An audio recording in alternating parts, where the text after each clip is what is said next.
Hello everyone, today I'm going to show you how to cancel the program on a Miele W1 washing machine.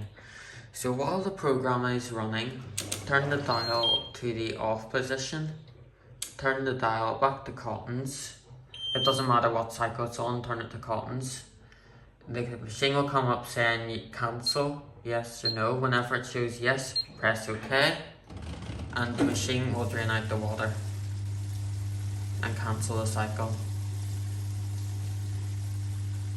It came up with cannot be changed there. Wonder if I turn it. So whenever it comes up saying cannot be changed, just turn it back to the cycle it was on. It'll come up program cancelled.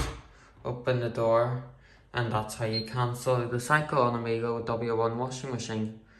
Really hope this managed to help some of you out, as I know quite a few didn't know how to do it, as it's changed on these ones.